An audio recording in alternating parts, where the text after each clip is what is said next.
Hey everyone, today we're going to talk about Recon accounts and how to set up tax codes and tracking so your accounting stays clean and accurate. So this is super useful if you want to avoid mistakes when filing GST or keeping tabs on different business areas. So first up, simply head into your Recon account and on the menu, simply look for preferences and then tax codes. So this is where you can add, edit or remove the codes your business needs. It's pretty straightforward, but taking a minute here really saves a lot of headaches later on.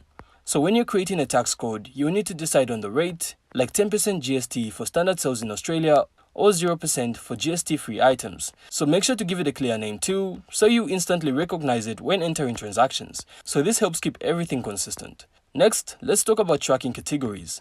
Recon also lets you assign transactions to different business areas, like departments, projects, or locations.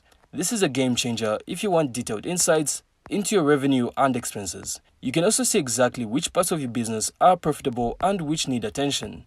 And after you've set up your tax codes and tracking, it's literally just time to test. So simply enter a few sample transactions and make sure the right tax rates and tracking categories are applied. And if something looks off, go back and tweak the setup. It's way easier to fix it here than when your reports are due. And finally, once everything is running smoothly, you can generate reports to double check your GST, income, and expenses. So tracking categories also make budgeting and forecasting a breeze.